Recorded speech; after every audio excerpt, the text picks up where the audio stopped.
Saudari-saudaraku yang terkasih, berjumpa kembali bersama saya Inspirasiku di Antara.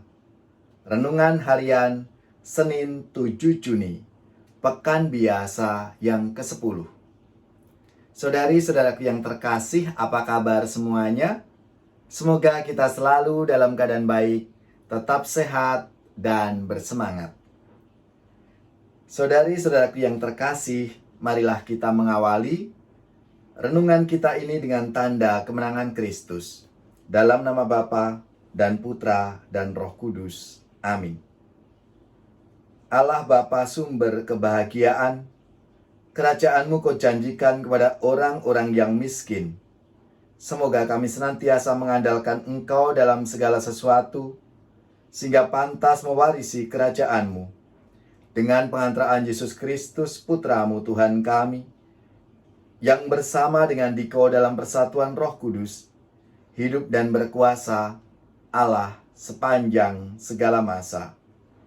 Dalam nama Bapa dan Putra dan Roh Kudus. Amin. Saudari-saudaraku yang terkasih, marilah kita siapkan renungan kita dari Injil Yesus Kristus menurut Matius. Bab 5 ayat 1-12. Marilah kita bersama-sama, kita baca dan kita renungkan. Pada suatu hari Yesus naik ke atas bukit, sebab melihat orang banyak. Setelah ia duduk, datanglah murid-muridnya kepadanya. Lalu Yesus mulai berbicara dan menyampaikan ajaran ini kepada mereka.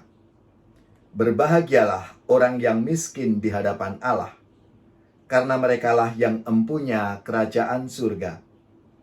Berbahagialah orang yang berduka cita, karena mereka akan dihibur. Berbahagialah orang yang lemah lembut, karena mereka akan memiliki bumi. Berbahagialah orang yang lapar dan haus akan kebenaran, karena mereka akan dipuaskan. Berbahagialah orang yang murah hati, karena mereka akan beroleh kemurahan. Berbahagialah orang yang suci hatinya, karena mereka akan melihat Allah. Berbahagialah orang yang membawa damai, karena mereka akan disebut anak-anak Allah.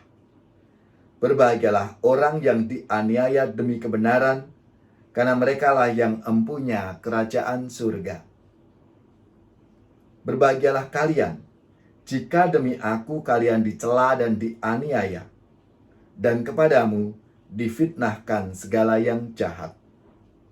Bersukacita dan bergembiralah, sebab besarlah ganjaranmu di surga. Sebab para nabi sebelum kalian pun telah dianiaya. Demikianlah Injil Tuhan. Terpujilah Kristus. Saudari-saudaraku yang terkasih, apa kabar semuanya? Semoga kita selalu dalam keadaan baik, sehat, dan penuh sukacita.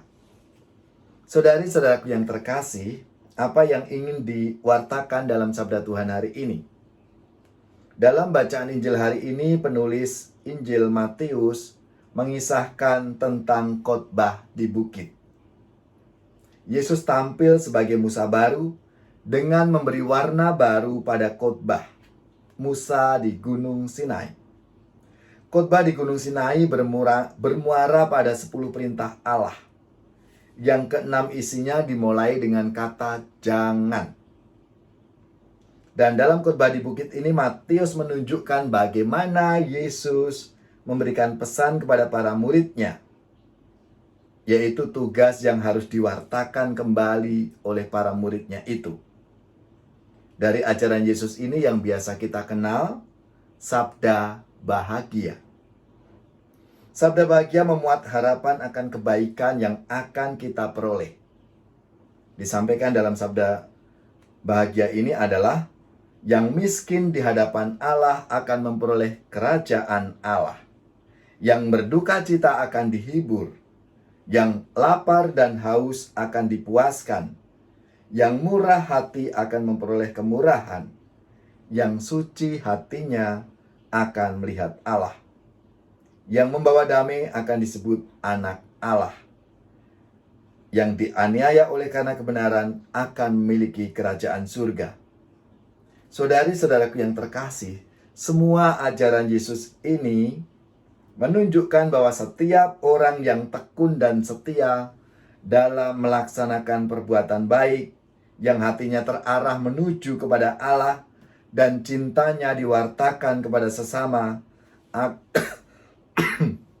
akan mendapatkan ganjaran penebusan dan kebahagiaan pada hari itu, dan dijamin pada hari yang akan datang. Orang yang melakukan semua perintah dan kehendak Allah disebut Yesus sebagai orang yang berbahagia. Saudari-saudaraku yang terkasih, apa sebetulnya yang ingin dibangun oleh Yesus sendiri? Di sini Yesus membangun sebuah konsep hidup yang optimis. Kata berbahagia sejajar artinya dengan gembira dan sukacita. Dengan sabda bahagia, Yesus ingin menekankan bahwa bentuk pelaksanaan kehendak Allah harus datang dari hati yang tulus dan ikhlas. Semuanya itu dilakukan demi kemuliaan Tuhan, atau ad maiorem Dei gloriam, dan demi kebahagiaan sesama manusia. Saudara-saudari yang terkasih, dengan kata lain, menjalankan segala kebaikan dengan bahagia akan memotivasi kita untuk melaksanakan secara benar, sabar, penuh perjuangan, apapun kesulitan dan tantangan-tantangan yang dihadapinya. Maka saudari-saudaraku yang terkasih, marilah kiranya kita semua diberikan peneguhan oleh Tuhan Yesus sendiri. Apapun yang kita hadapi, mari kita serahkan kepada Tuhan, karena bersama Tuhan Yesus kita akan dimampukan untuk menjawab dan menghadapi tantangan-tantangan itu. Singkirkanlah penghalang sabdamu, cairkanlah hatiku yang beku, dan bimbinglah kami di jalanmu.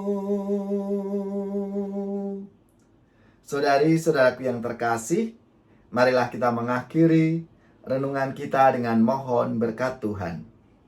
Semoga saudara-saudari sekalian, keluarga-keluarga kita, orang-orang yang kita doakan, mereka yang sakit, yang menderita, seluruh tugas, belajar, pekerjaan, usaha serta karya pelayanan kita, dibimbing, dilindungi dan diberkati oleh Allah yang Maha Kuasa, Bapa, Putra, dan Roh Kudus. Amin.